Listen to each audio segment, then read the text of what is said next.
네, 2020년 10월 1일 주일 예배를 성삼위 하나님께 드리도록 하겠습니다. 네, 반갑습니다. 네, 또 불러주셔서 감사하고요. 11월 동안에 저희가 전도서 계속해서 우리 지난달에 봤던 거를 이어서 같이 좀 살펴보려고 합니다.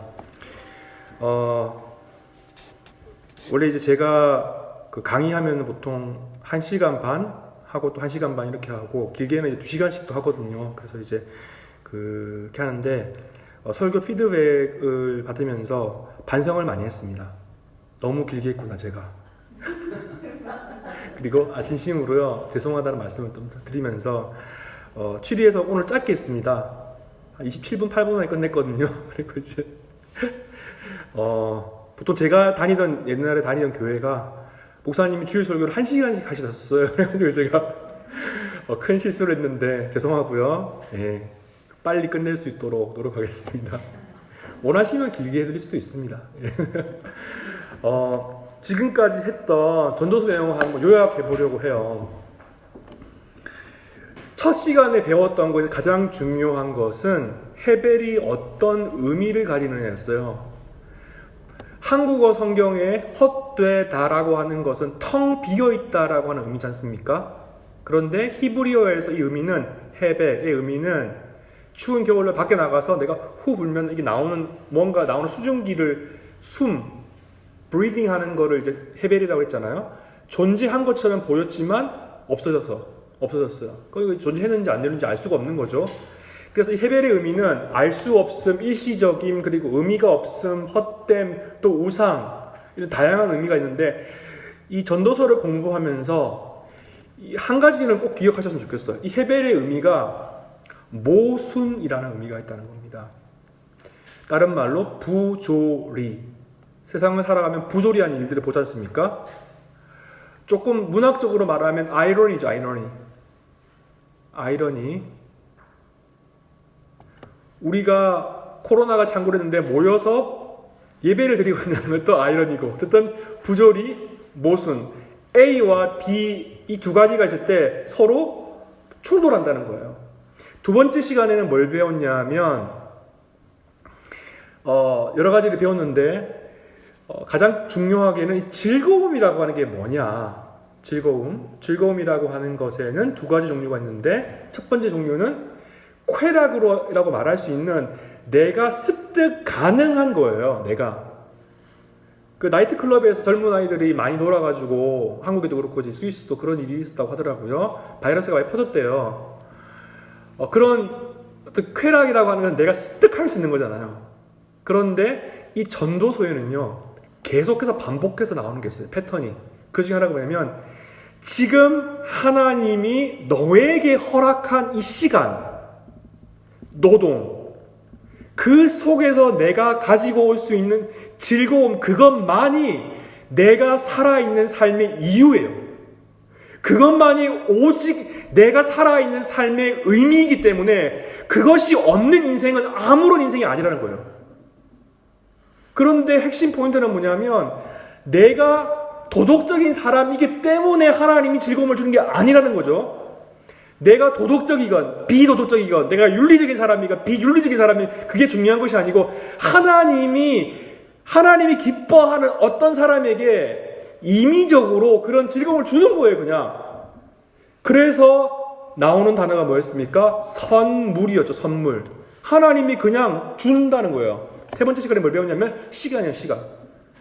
시간이라고 하는 것은 시간을 내가 사는 게 아니야 라고 코엘레서 말해요. 시간은 내가 사는 게 아니고 시간이라고 하는 것은 그냥 나에게 떨어지는 거야. 하늘에서 하나님이 주시는 거야.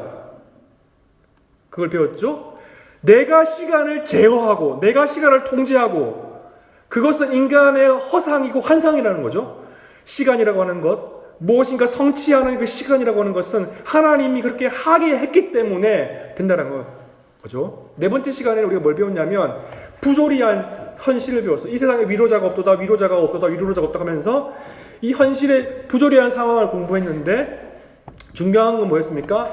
나 혼자 최악의 인생은 뭐냐면 노동이라고 하는 것은 계속해서 무한대로 많이 하면서 인생에 즐거움이 없는 인생. 그래서 독신으로 혼자 살아가는 인생. 그 독신이라고 하는 말은 결혼을 안 했다는 말뿐만 아니고 가족과 혹은 다른 친지와 많은 사람과 관계를 끊은 채 살아가는 인생. 그래서 연대의 중요성에 대해서 말씀드렸지 않습니까? 오늘은 하나님 앞에서의 삶이에요. 5장 1절부터 7절까지인데 이 하나님 앞에서의 삶. 이 설교의 핵심 포인트는 이겁니다. 하나님 앞에서 모순된 인간 실존을 자각해야 한다. 이 복잡한데 무슨 말이냐?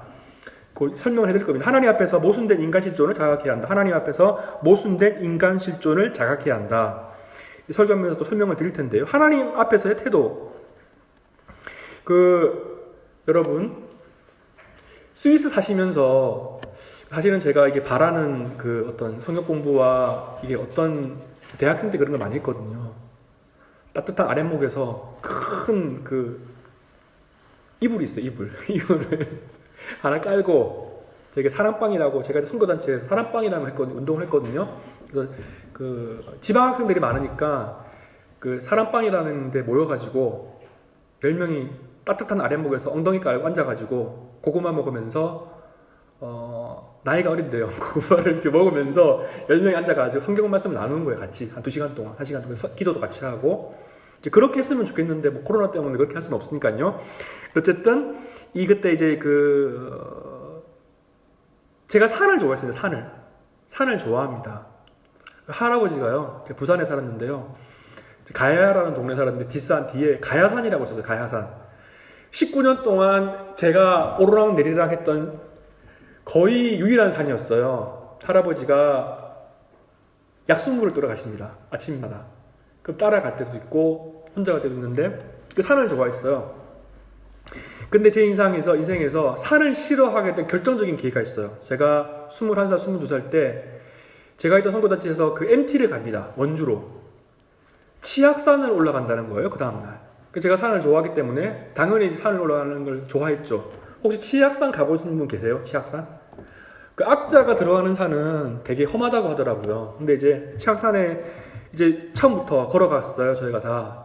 근데 이제 눈을 들어서 하늘을 보니까 꼭대기가 보이는 겁니다.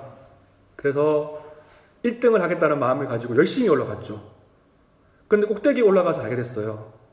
이게 끝이 아니라는 것은. 그런 산 정상이 3개인가 4개인가 더 있는 거예요. 그래가지고 다 왔다고 쉬고 있었어요. 쉬고 있었는데 친구들이 오더니 간사님이랑 오더니 야 여기서 지금 쉬고 있으면 안 된다고 더 가야 된다는 거예요. 그래서 더 갔죠. 뭐 이거 대수냐 할 수 있다. 열심히 갔어요. 1시간 동안 빨리 갔죠. 거의 뛰듯이 막 걷듯이 빨리 갔어요. 근데 체력이 고갈되면서 그 산봉우리가 안 보이는 겁니다. 그래서 결국은 그런 게 계속 있는 거예요. 그래서 이제 중간 좀 넘게 가가지고 간사님한테 내가 죽게 생겼으니 도저히 내가 못 올라가겠다. 다시 내려가겠다. 그래서 걸어가다가 간사님이 그러는 거예요. 야, 너가 올라가야 될 거리가 더 짧으니까 내려가는 거리보다 올라가자. 설득하시더라고요. 그래서 기어서 갔습니다. 기어가지고 그 정상에 올라가는데 내려오는 거는 더 힘듭니다. 그래서 제 친구들이 막 구스르고 막 놀리고 막 안고 막 업고 해가지고 기어서 또 내려왔거든요. 지하철. 그래서 그 이후로는 산에 안 올라갑니다. 제가 안 올라갔는데 스위스 와서 바뀌었는데 그 다음 해에 이제 제가 그 미국에 선교 훈련을 받으러 갔는데 산은 안 가는데 그럼 대신 그랜드 캐년을 이제 그 선교 여행이 이제 그 프로그램이 있어가지고 그랜드 캐년을 갔어요. 산이라고 하는 것은 그 너무 고통을 주는 곳이었어요, 저한테. 그래서 그랜드 캐년은 산은 아니잖아요. 그 대자연이지 않습니까? 그런데 너무 좋았어요. 첫 10분 동안 너무. 한 6시간을 차를 타고 가지 끝이 나오고 또 레드 캐년도 나오고 그러거든요. 그랜드 캐년 가보셨어요? 예, 아시겠지만 무섭습니다, 되게. 그랜드 캐년에 가면은 저는 무서웠어요. 어수룩할 때 아무런 차가 안 다녀요. 근데 이제 거기 사막이잖아요. 공포심이 엄청 조성되고 무서워요. 제가 안 그래도 겁이 많거든요. 자연에 대한 저의 경험, 산에 대한 경험 그런 것이었어요. 너무 힘든 곳, 공포스러운 곳. 스위스에 와서는 제가 그런 이제 안 좋은 기억들을 많이 떨쳐버리고 너무 즐거움을 누리고 있어요. 저희 동네에서도 많이 걸어 다니고 트레킹 코스가 좋은 게 많잖아요. 그래서 많이 다니고 하는데 좋아하는데 제가 그 지지난달에 스위스 온 지 거의 4년이 넘어가지고 처음으로 마테오론에 갔습니다. 제 아내랑 이제 갔어요. 저는 사람들이 마테오론에 간다고 할 때 다 마테오론에 올라갔다 오는 줄 알았어요. 마테오론을 갔다 왔다고 하면 다 마테오론에 가는 줄 알았어요. 그래서 가서 아내한테 야 이제 내일 이제 마테오론에 가겠구나 해서 그 마테오론에 보이는 거기서 사진도 찍고 야 저기 마테오론에 갔는데 아내가 저한테 그러는 거예요. 시아빠 마테오론 안 올라가라는 무슨 말이냐, 여기까지 와서 마테오를 못 간다는 게 말이 되냐, 마테오론에 못 간다는 거예요. 거기는 가는 데가 아니다. 거기는 보는 거라고. 그래서 그럼 케이블카 타고 도대체 어디로 올라가냐? 그러니까 이제 마테오론 옆에 있는데 마테오론에 비슷한 산에 간다는 거예요. 그래서 갔어요. 무서웠어요. 그 케이블카를 타고 그 정상까지 가는데 너무 무서운 거예요. 공포심이 너무 극대화되는 거예요. 그 올라가서도 너무 무섭고 그 중간쯤에 내려오면 또 흔들거리는 다리가 있거든요. 거기 건너는 것도 무섭고 너무 무섭더라고요. 멀리서 마테오론을 보면은 산 밑에서 마테오론을 볼 때는 아우 참 예쁘네, 아름답다, 사진 찍고 그랬는데 거기 올라가 보니까 너무 무섭더라고요. 거기 산이 너무 무섭고 떨리고 빨리 내려가고 싶더라고요. 근데 막 이제 뭐 애들이랑 이제 아내랑은 좋다고 하는데, 근데 그러한 내용들이 우리에게 말해주는 바가 있어요. 뭐냐면 자연이라고 하는 것이 현대인들에게, 우리 자연과 함께 살아간다고 말할 수 있죠. 어떻게 보면은 자연과 분리돼서 살아가죠. 우리는 도시 속에 살아가죠. 우리는 문명 속에 살아가죠. 근데 고대인들에게 자연이라고 하는 것은요, 공포를 자극하는 곳이고요, 무서움을 주는 곳이었어요. 우리는 바다라고 하면 레이저가 생각이 나죠. 휴양지가 생각이 나죠. 그런데 고대인들에게 바다라고 하는 것은 두려움의 장소였어요. 왜냐하면 바다 끝에 무엇이 있는지 알 수 없어요. 바다에는 바다 괴물이 산다고 생각했고, 바다 끝에는 절벽이 있을 것이고, 그곳에는 시올이라고 하는 죽음의 장소가 있다고 생각했어요. 고대인들에게 자연이라고 하는 것은 두려움의 곳이었어요. 자연의 깊은 곳, 내가 알지 못하는 자연 속에 깊이 가면 안 돼요. 왜냐하면 목숨을 잃을 수 있기 때문에 그래요. 마찬가지로 오늘 5장 1절부터 7절까지에서도 그런 비슷한 정서를 말하고 있어요. 뭐냐면은, 야, 하나님이라고 하는 대상이 너가 서원이라고 하는 걸 통해서 거래할 수 있는 대상이 아니야. 하나님을 내가 아무 때나 컨트롤하고 내가 원하는 걸 받아낼 수 있는 그런 분이 아니야. 더 조심해야 돼. 하나님은 초월적인 하나님이야. 그런 하나님의 초월성과 하나님의 타자성에 대해서 오늘 본문은 말하고 있어요. 그러므로 오늘 본문을 통해서 저는 여러분과 하나님 앞에서 모순된 인간 실존을 자각해야 한다는 것을 여러분과 함께 나누려고 해요. 1절에 보시면 이렇게 말합니다. 너는 하나님의 집에 들어갈 때 내 발을 삼갈지어다. 가까이 하여 말씀을 듣는 것이 우매한 자들이 재물 드리는 것보다 나으니 그들은 악을 행하면서도 깨닫지 못합니다. 이 본문 말씀에서 이 하나님의 집이라고 하는 단어는 성전을 말해요. 성전. 지금 전 세계에 성전은 없죠. 왜냐하면 성전은 이미 파괴됐고 지금 예루살렘에 있는 그 성전이라고 하는 것은 다시 지은 곳이고 솔로몬의 성전이 아니에요. 또 어쨌든 이 성전이 생각하고 있죠. 또 이 단어가 의미하는 바는 회당, 시나고그. 유태인들은 전 세계 어디 가든지 회당을 짓고 거기서 토라를 배우고 히브리어를 배우잖아요. 하나님의 집, 성전이에요. 성전. 혹은 회당, 시나고그. 그 들어갈 때에 내 발을 삼갈지어다. 명령이에요. 명령. 그러니까 내 발이 뭐냐. 성경에는요, 많은 순간에 발이 가는 길을 강조해요. 발이 가는 길은 두 가지가 있어요. 발이 가는 의로운 길이 있고요, 발이 가는 악한 길이 있어요. 그럼 이 발의 움직임이라고 하는 건 뭘 말하냐면 개인의 도덕성을 상징해요. 도덕성. 이순신이 그 말 잘라버리잖아요. 자기 도덕성에 문제가 생기기 때문에. 어쨌든 좌로든 우로든 잠언에는 뭐라고 말하냐면 좌로든 우로든 빗나가지 말고 악에서 내 발길을 끊어버려라. 그러니까 악에서 발길을 끊어버려라고 하는 것은, 발길이라고 하는 것은 도덕적으로 너가 악한 것 행위를 하지 말라는 거예요. 그러면 이 단어는 이 표현이 무슨 의미냐? 내 발을 삼갈지어다. 조심해라 이 말이에요. 그러니까 무슨 말이냐면 너가 성전에 나아갈 때, 성전에 접근해 갈 때 가면서 어떤 생각을 가지냐면은 너가 도덕적인 삶을, 하나님 앞에서 윤리적인 삶을 살았는지를 스스로 성찰해라는 의미예요. 성찰해라고. 그 다음 뭐라고 말합니까? 가까이 하여 말씀을 듣는 것. 여기서 말씀을 듣는다라고 하는 표현은요, 그냥 듣는다라는 게 아니에요. 듣는다라고 하는 표현은요, 주의해서 듣는다는 의미가 있어요. 첫 번째. 두 번째는 뭐냐면 이해한다라는 의미가 있어요. 세 번째는 뭐냐면요, 순종한다라는 의미가 있어요. 주의 깊게 듣고 내가 주의 깊게 들은 것을 이해해야 돼요. 반드시 이해하고, 이해한 것을 순종한다는 의미가 있어요.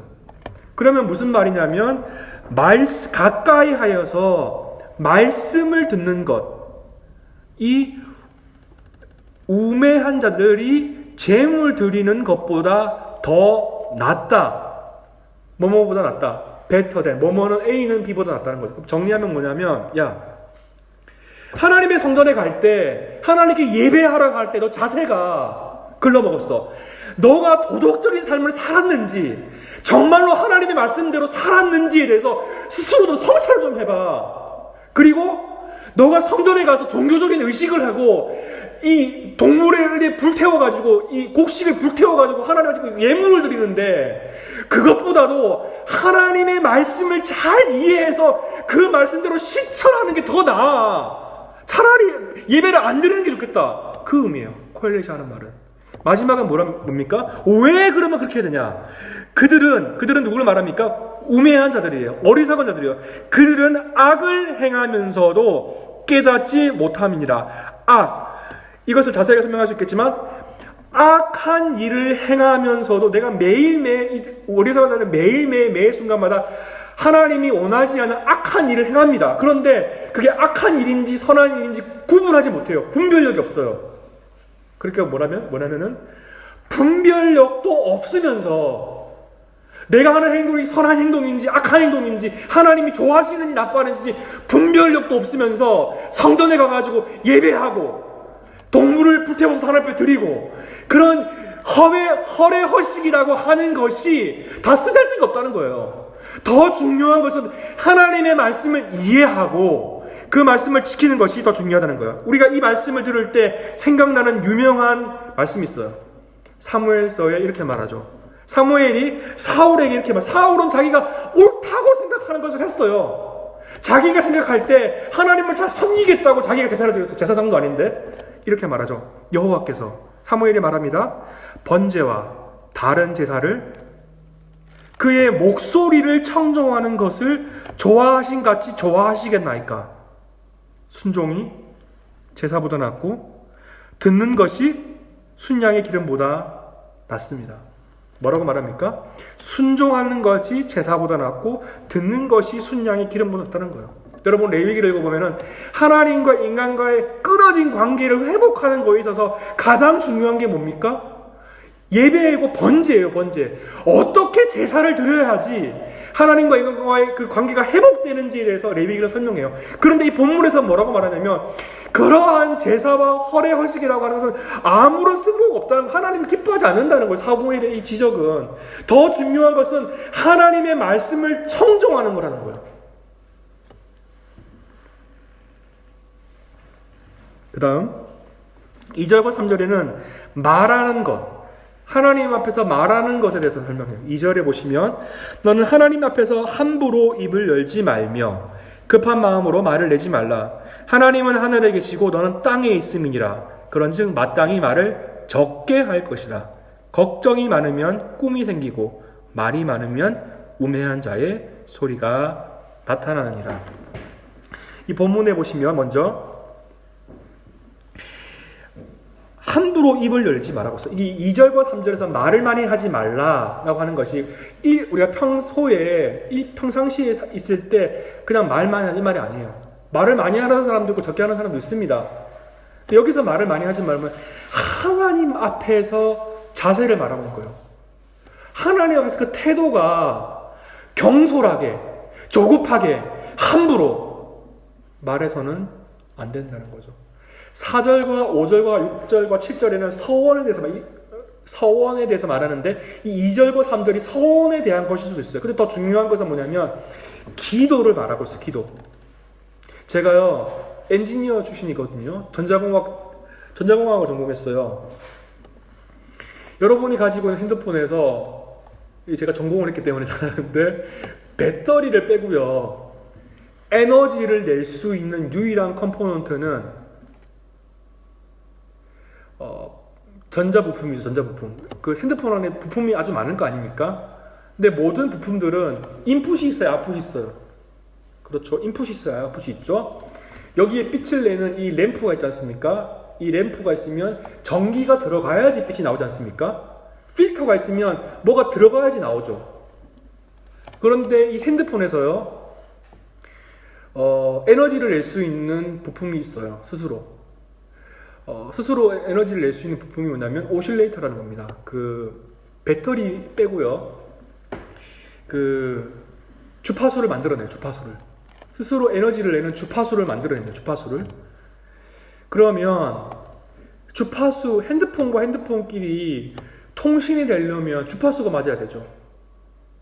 제가 있는 핸드폰의 주파수가 이래서 800MHz가 막 나가는데 여러분이 가지고 있는 핸드폰에 800MHz가 아니라 900MHz면은 통신이 안 됩니다. 통신이 안 되면 모듈레이터를 써가지고 통신 그 주파수를 맞춰야 되지 않습니까?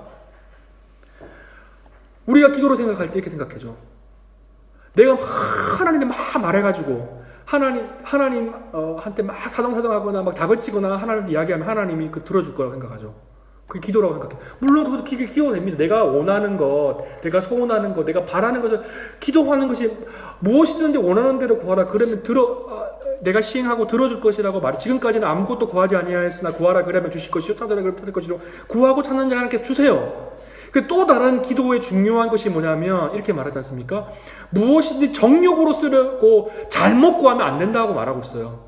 그런데 더 중요한 것은 뭐냐? 기도의 궁극적인 목적이었어요. 내가 원하는 거 하나면 그 하나를 주신다. 그런 기도의 정의도 있겠지만 더 중요한 기도의 목적은 뭐냐면 하나님의 뜻에 나의 뜻을 맞추는 거예요. 내 뜻과 하나님의 뜻이 달라요. 언제나 다르죠. 내가 내 마음에 갖고 있는 욕망이 있죠. 남자로서, 여자로서, 직장인으로서, 아빠로서, 엄마로서, 친구로서, 형제로서, 사람과의 관계 속에서, 공동체 속에서, 조직 속에서, 회사에서 내 안에 있는 욕망이 있어요. 원하는 것이 있어요. 그것을 이루고 싶어요. 그래서 하나님께 기도하죠. 그런데 많은 성자들이, 기독교에서 위대한 성자들과 위대한 사람들이 많은 시간 기도를 통해서 배우는 것은 뭔가요? 우리가 그리스도의 기도를 통해서 배우는 것은 뭡니까? 그것은 내 뜻과 하나님의 뜻이 다르다는 것이에요. 그리고 그 다르다는 것을 발견했을 때 하나님의 뜻이 내 뜻이 될 수 있도록 기도하는 거예요. 하나님의 뜻이 내 뜻과 다른 것 같습니다. 그러므로 좀 고통스럽지만 당신의 뜻이 내 생활에서 이루어지게 해주십시오. 그게 궁극적인 기도잖아요. 내가 원하는 것을 하나님께 강요하는 것이 아니고 하나님 내가 다른 생각을 갖고 있지만 하나님의 뜻이 내 생활 속에 이루어지게 해주십시오. 기도하는 거죠.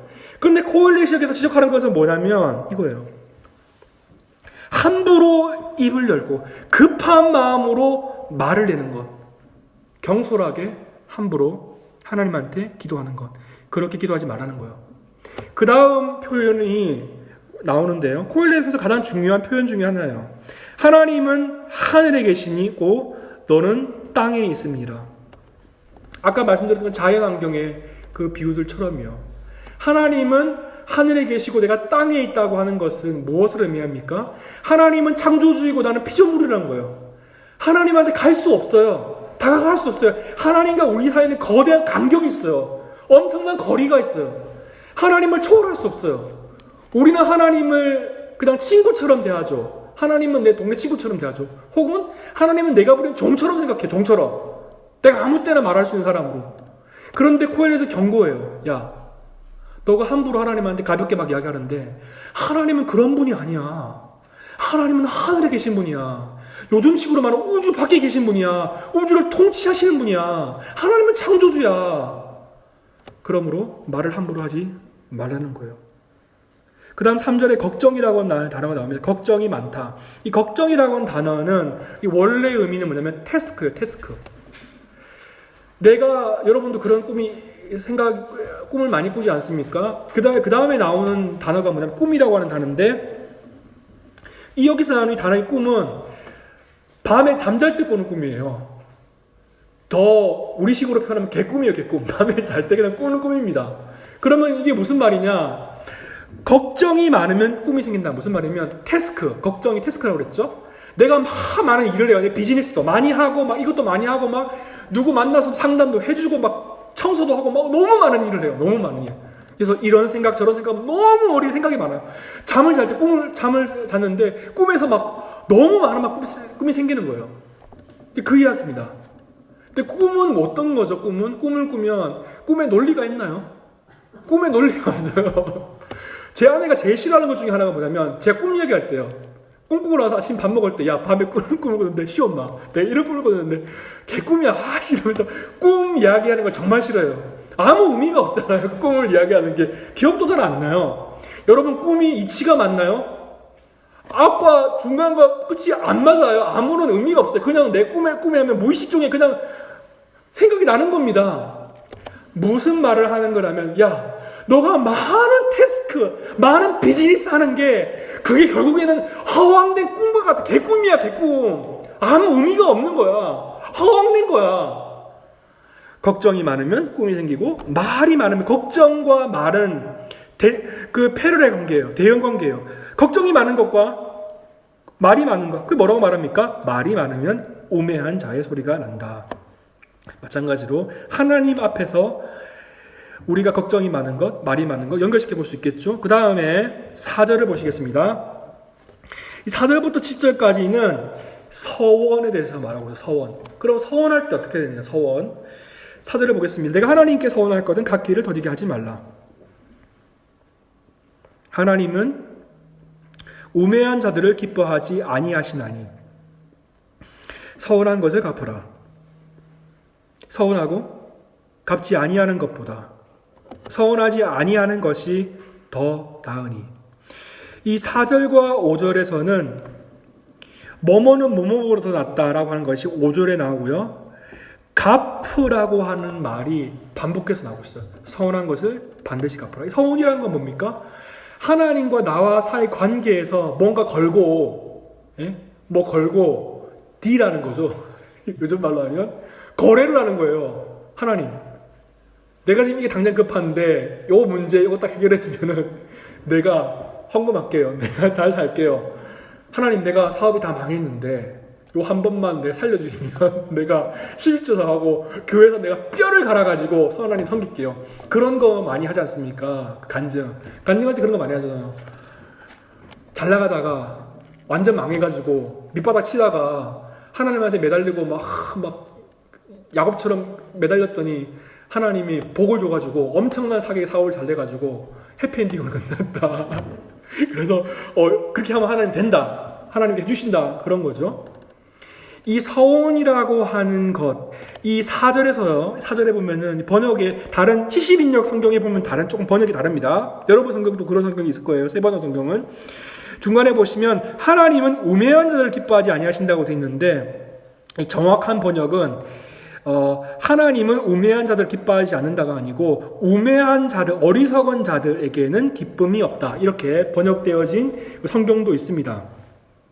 근데 어쨌든 이 본문 말씀의 중요한 핵심 포인트는 뭐냐면 서원한 것을 반드시 지키라는 거예요. 함부로 책임질 수 없는 말로서 하나님한테 서원하는 것은 하나님을 무시하는 거라는 거예요. 코엘렛은요, 서원하는 것을 부정적으로 봐요. 왜냐하면 6장과 7장과 8장에 무슨 내용이냐면 인간이라고 하는 존재가 1초, 1분 그것도 예측할 수 없는 게 인간인데 어떻게 네가 이 약속을 지킬 수 있다고 네가 확신하냐?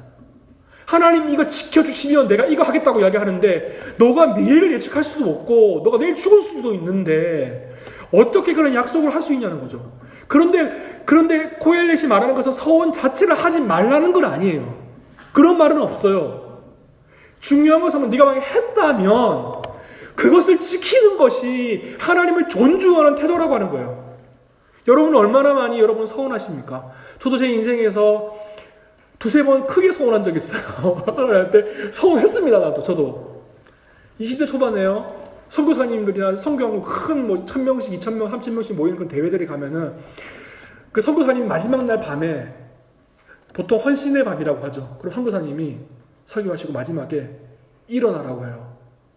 해외 선교 갈 사람. 그러면 이제 막 그 뜨거운 그 형제와 자매들이 막 마음이 뜨겁잖아요. 주님을 위해서 모든 것을 드리겠다고 하고 막 그리스도께서 죽으신 그 사랑에 감격해서 막 울면서 막 그 삶을 다 드리겠다고 말하는데 다 일어섭니다. 거의 일어서고 막 정말로 그건 시각하게 생각하는 어떤 그 소수의 친구들은 안 일어나요. 안 일어나는데 나중에 결국 일어나요.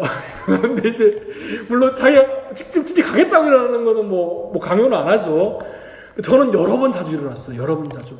그러면 하나님 내 앞에 이런 문제가 지금 있는데 이 문제를 해결해 주시면 제가 해외 선교 가겠습니다. 제가 원래 그 엔지니어 박사과정에서 교수가 되는 게 꿈이었는데 하나님 이런 해주시면 제가 이렇게 해서 하겠습니다 했는데 지금 여기 제가 서 있지 않습니까? 어쨌든 이제 저희 미드도 정도 가겠다고 하나님께 서원을 했는데 제가 서원을 지키려고 하나님 열심히 노력을 했는데 어쨌든 여기까지 왔어요. 또 제가 제 인생 사람의 인생이라는 어떻게 될지 모르죠. 제가 3년 2년 전에도 제가 케냐에 갔다 와서 그 해외 선교를 준비했었거든요. 근데 여러 가지 일 때문에 잘 안 됐어요. 진행했던 것들이. 또 제가 서원을 지키려고 해요. 근데 못 지킨 경우도 있어요. 이것 말고도 한두 개 더 있습니다. 근데 여러분도 서원한 것이 있겠죠. 서원한 것에 대해 신명기는 뭐라고 말하면 이렇게 말해요. 신명기에서 이렇게 말합니다. 하나님께 맹세하여 서원한 것은 미루지 말고 지켜야 합니다. 당신들의 하나님은 반드시 그것을 당신에게 요구하실 것입니다. 잠언에 뭐라고 말하냐면요.